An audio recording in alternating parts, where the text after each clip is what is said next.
Hey everyone, Untitled MTG here and welcome to today's video. Today I've got another MTG Finance video. Now, I'm really enjoying doing these. I love looking at card prices, budget stuff and everything like that. But today, a little bit different. We're going to be looking at the 10 most expensive cards currently in paper form in Standard. So I've used TC Mid as my price as to go to, and we're going to have a look at 10 cards which are currently the best. Well, not the best, should we say? There's some powerhouses there, but they are certainly the most expensive. Now, you might have these in collection, not even knowing how expensive they are, and maybe you want to sell them on or trade them on, or, perhaps you want to keep hold of them. Some of these cards will keep their price because of, they could be good in other formats like Commander, and some are just really high because they're currently the favoured cards in Standard. Now, a little bit of stats. There's 6 cards. Just the 6 cards in Standard out of all the sets currently over $20. In the list of 10, there's 4 cards featuring from Crimson Vow. We've got 2 from Midnight Hunt, 2 from Kaldheim, 1 from Forgotten Realms, and then there's 1 from Zendikar Rising, and a big 0 from Strixhaven. Now, there's a couple of notable missing cards that I thought would be a little bit more expensive and possibly, make the list. One being Hullbreaker Horror, that is like around $7.85, and Alrund's Epiphany, the extra turn card that gives you birds, is under $10, $9.74. So if these are 2 cards you fancy taking into potentially other formats or picking them up for your Standard decks, they're not budget cards by any means, but they're certainly a little bit cheaper. And I've come across a few games so far with Hullbreaker Horror being played against me. Now, in Commander, that is. Whether these 2 are low because they're worried about being banned, that's also a thing currently in Standard, so maybe that does have an effect. But without further ado, let's get on to the top 10. So coming in at number 10 at $16.07 is Ava Brook Caretaker. This is a 4/6 human werewolf that has a flip side as well. It has daybound, so if a player casts no spells during their own turn, it becomes night next turn and it flips over. So what this is hexproof. At the beginning of combat on your turn, put 2 1/1 counters on another target creature you control. Now, this is played in one of the most heavily played decks in Standard, which is mono green aggro. It sees a little bit of play in Commander as well, but the price for this mainly, I think, is for the current, it's one of the new set. It's popular at the moment, and it's a real good top end to mono green. When you flip it over, it then becomes a 6/6 hexproof. Other permanents you control have hexproof. At the beginning of combat on your turn, put 2 1/1 counters on each creature you control. This is really good, and it's so awkward to deal with as well, unless you've got sack effects in Standard or anything like that. This generally stays on the field, pumps up the rest of your team, and is just a nightmare to get rid of. Now, the next card on the list is Toxrill. Toxrill, the Corrosive 7 mana. It comes in at $16.50. Toxrill, Slug Horror, brilliant card. People in Standard have been playing this at top ends, Dimir Control and stuff like that. Or just it's a great card to wipe out all opponents' creatures if it gets to stay on the field. At the beginning of each end step, put a slime counter on each creature you don't control. Creatures you don't control get -1/1 for each slime counter on them. You can sack the slugs to draw cards, and whenever a creature you don't control with a slime counter on it dies, you create a slug token. So this is really good. Now, for me, it's seeing little bits of play in Standard, in brews and stuff like that, but it is at the end of the day 7 mana. You can ramp out, obviously, in Standard, but this price at the moment currently is for Commander. Whether it will stay in Commander is another thing. So the price is there at the moment. If it stays in Commander, the price could go up. So it could be a good investment. But will it stay? Will it everyone be calling for that ban? I'm not too sure. But at the moment, for Standard, it's $16.50, which is a fair price. It'll never get banned in Standard as far as I'm concerned. But the worrying is, if you do go into this, will it last in Commander? But hey, that's the risk you can take. Personally, I absolutely love the card, and I do play it in Standard, and I love it in Dimir Control. Now we go to our 1 Zendikar Rising card. This is Academe's Awakening, coming in at $18.69. It is an X triple black sorcery spell. Return from your graveyard to the battlefield any number of target creature cards that each have a different coveted mana cost, X or less, and you can flip it into a land as well from the other side if you want to play it that way as well. It's one of those multi-purpose sorcery land spells, which I think is really, really cool. This in Standard, of course, was played, in the more popular of last season's decks of Dimir Rogue, but still Dimir Rogues are still slightly floating around, and Academe's Awakening is really good. It seems quite expensive to me as a land, but probably, will get played in Commander and stuff like that. Doesn't really see any other kind of formats. Possibly you can play, you played in Clerics. Clerics is a popular deck as well to have a land, and, having these multifunctional things that you can either come in, bring everything back from the graveyard, or have it as a land is a really good effect. So, the price warrants it. For me, a little bit too expensive. Don't know what you feel about that, whether weighing in on this one, if you want to build it. But it's a very, very good card. But I do expect this one possibly to drop a little bit. Now we go to Innistrad Midnight Hunt, and probably the best Planeswalker currently in Standard. It's Wrenn and 7, the card that works so well with Esika's Chariot.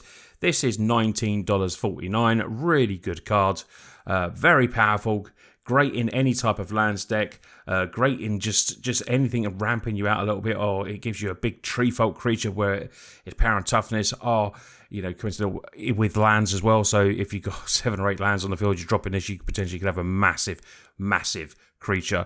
Now, the reason obviously this works well with Esika's Chariot, because when that attacks, it then can make a copy, and then you can copy your Tree Folk. The tandem of these two is just really, really strong. Played in the most popular deck, one of the most popular decks in Mono Green Aggro in Standard. I think this one will probably stay around the same price. I just think it's really good. 5 loyalty for 5 mana, the +1. It's got 4 abilities, a +1, a 0, a -3, and a -8. Never personally done the -8 myself, which is return all permanent cards from your graveyard to your hand. Then you get Emblem, no maximum hand size. I've never done that. Have you done that? I've never done it. It's either died too quickly because it's so good, or I've done the -3 straight away, then it's been shocked or something like that. But Wrenn and 7, very good, and interestingly, it's the only Planeswalker on the whole list, and Wrenn and 7 is in there, and still just under $20. Now we're back to Crimson Vow, and we're looking at Necro Duality, this really cool, fun enchantment coming in at just over the $20 mark, $20.01. So for 4 mana, whenever a non-token zombie enters the battlefield under your control, create a token that's a copy of that creature. So very stipulated towards playing a zombie deck. For me, standard base, this is played a little bit in some fun brews, and Dimir Zombies is a good deck, but I wouldn't say really top tier. It's a 4 mana spell, and I think currently this one will drop down in price once we get a bit later into Standard, but still a very fun card in Commander, which could level it out just a bit. A lot of people like playing zombies in there. Most popular deck is probably playing Wilhelt, the Rock Cleaver, where you'll be playing this Necro Duality. Some people play it in Scarab God as well. But for Standard, really, you come across it occasionally. But I would say that the price is keeping steady just because of its Commander playability. Very cool card though. $20 does seem a lot, but if you're building like a semi-competitive Commander deck with zombies, Necro Duality will be perfect for your deck. Now we head into the top 5, heading to Crimson Vow again. Cultivator Colossus, 4 triple green plant beast. It has trample. Its power and toughness is star. So its power and toughness are equal to the number of lands you control. You can see with some of these expensive cards in Standard, there's a bit of a land theme. Whenever Colossus enters the battlefield, you may put a land card from your hand onto the battlefield tapped. If you do draw a card, then you get to repeat the process. So you're going to get a creature that could be, as big size as anything, basically, as just stipulated by the lands that you have on the field. It's got trample, which means it's just not going to be, blocked by that vanilla little 1/1, which is really, really cool. And it helps you ramp out and draw cards as well. The card is pretty sweet, to be honest. $22.15. I think this is just a really, really nice, big, stompy green creature, which is what green does. What green does now as well is drawing cards a lot, and this card features it all. For 7 mana, you can easily ramp out in this. Standard, I've not seen a great deal of this at all. It is it's a cool mythic, but like a lot of the expensive cards in Standard, you're looking at whether they will keep their price, because if you want to play it in your standard decks, that's all fair and well, but will they keep their price? So this is seen in one of the most popular decks in the Commander, which is Omnath and AC as well. So this will see play in that, which will help keep the price up, because I do think for the cost of the mana and the effects that you get in, I think this will certainly be around for quite a while in Commander. And you're probably safe to, all cards drop when Standard rotates out, but this is in Standard for quite a while, so this for me is definitely going to be a big beater in that format. Coming at number 4 at $25.93, the prices are going up. It's Old Gnawbone. It's the Green Dragon. It's got flying. Whenever a creature you control deals combat damage, create that many treasure tokens. That many for every creature. Now that is rampage on a stick if you get to attack and deal combat damage. It doesn't have trample. Would have been nice if it did that. But still, it's a legendary creature. Very cool card. Still for me, very expensive though, $25.93. And even though it gets played in the Ur-Dragon, which is the Ur-Dragon is a popular commander deck, you do not really see this in Standard. Occasionally you see it in some ramp decks at the top end. Simic Ramp is still a thing. Dragons tend to people play the mono red dragons, or going a different route with that. So it's whether you weigh it up at that price. I think it's another one that will drop down in price. So $25.93 is it's a very powerful card. But when you're looking at Standard going, I think this one will drop. So I would wait a little bit on this one, even though it's going to see play in Commander as is. It's a new flashy card. But for me, while it's an amazing creature, it doesn't see Standard play really. And wait for this one to drop down in price a little bit. Coming in at number 3 at $28.33 is Voranklex Monstrous Rider, 6 mana legendary creature, Phyrexian Praetor.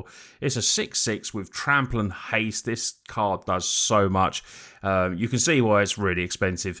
If you would put one or more counters on a permanent or a player, put twice that many each of counters on there, which is really good instead. An opponent would put one or more counters, and I think they put half that many of each of those kind of counters on there. So if they're just trying to level up one counter at a time, it does nothing. It rounds down. This is a really, really cool card. Sees quite a bit in Standard as well. Soul Tie Control. I see it in mono green decks as well. But I think this one is probably going to stay around the same price, because it's going to be a bit of a staple in Commander. So you have to take that, the correlation between Standard card and Commander, whether, cards hold price, whether they see play in other formats, Modern, Legacy, anything like that. This is 6 mana. Probably not going to see any play in other formats when this leaves Standard other than Commander. But to be honest, it's going to stay a fair price if it drops a little bit potentially, but I think this is always going to be really good. So if you've got these in your collection and you don't play Commander because you just love Standard, if you've got some spares, could be a time to sell. 2 cards to go. Could you say what they are before I call them out? So the next one coming in is probably one of the best cards in Standard. It's Goldspan Dragon. $33.93 for a 5 mana 4/4 flying haste dragon. Whenever it attacks or becomes the target of a spell, create a treasure token. Treasures you have, sacrifice another, add 2 mana of any one colour. Played in, is it dragons, Jund midrange, is it control in Standard? Basically, if you play red, you want to be playing Goldspan Dragon. I've seen red decks, mono red dragons. It is just so good, so good in Standard. Brilliant card. But when it leaves, I think this one will definitely drop down in price. It has to. 5 drops. There's a lot of great 5 drops in Commander, so this will be competing with them. So at the moment, at nearly $34, if you're not interested in playing this sort of card, it's probably time to trade. Fairly soon. It's time to trade or time to sell. Obviously, Standard doesn't rotate for a while yet, but this is a very high price to actually pay your dollars and put this into a Standard deck if because you immediately want a play set of it. It's a big layout, it's $126, $30, which is that is quite a lot to lay out for 4 of these. If you pulled them in packs, brilliant. You've got some good trading cards there if you're not interested in playing the dragon, if it's not your colours. But yeah, nearly $34. It is just a house in Standard, so I can definitely see why it's that high. And now we go to number 1, and at $46.15, it's the Meat Hook Massacre. from Midnight Hunt. It's expensive, $46.50. Jesus Christ. I mean, it's X and double black. When it enters the battlefield, each creature gets minus XX to end of turn, so it gets rid of Indestructible, gets rid of Hexproof, it does it all. Whenever a creature you control dies, each opponent loses 1 life, so you can do it on your own creatures to get a wink on. Whenever a creature an opponent control dies, you gain 1 life. So you've got that, gaining life, losing life swing there, which is really cool. Played in so many decks. If you play Black in Standard, it's going to be in there. Oars of Control, Dimir Control, Golgari Aggro, and if you're playing in Commander, the Toxtrol that we spoke about earlier goes in that deck. It goes in a few decks as well. For me, at the moment, really, really expensive. Card surely will drop down in price when it gets close to leaving. So this is, when you've got this kind of removal spell and it's going for $46, it's probably a good time to sell. Now I've got a foil version that in my collection that I probably should start to part ways with. I've got to listen to my own advice here, because I might play it in 1 or 2 decks in Commander, but for me, Standard, a card for that price in Standard is only going to depreciate. And for me, this is one that I will definitely pass on, although I do love the forward. I just love it. I'm a magpie. I love it. But yeah, this is a house in Standard and clears the field, and you always are scared. If you're playing any type of aggro deck, you're always scared of the meat hook. So that was the top 10 most expensive cards currently in Standard. These were all the regular version cards. Didn't want to do fours and stuff like, because it can really, change up what it might be an uncommon that could be one of the most expensive. But I like the Standard cards. These are what everyone does pull in packs mainly, and this is what everyone basically buys as well. But yeah, we've got some real powerhouses in there. There's some cards that I think, like I said, that will stay level because of the other formats, and there will be some cards that will drop and maybe are a good time, or in the near future, to sell or trade with your friends. I really hope you've enjoyed this finance video today. Please give it a big thumbs up if you have, and if you enjoy all the content. Lots of videos. I'm trying to keep up doing daily videos every day of the week if I can. Some days I will miss some because just life gets in the way. But yeah, thanks to my Patreons. I really do appreciate that. Check that out in the links below if you want to help support me a little bit further. But like I always say, liking, commenting, sharing the videos, and watching to the end is a great way to support for absolutely free. Anyway, you lot take care, and I'll see you on the next video.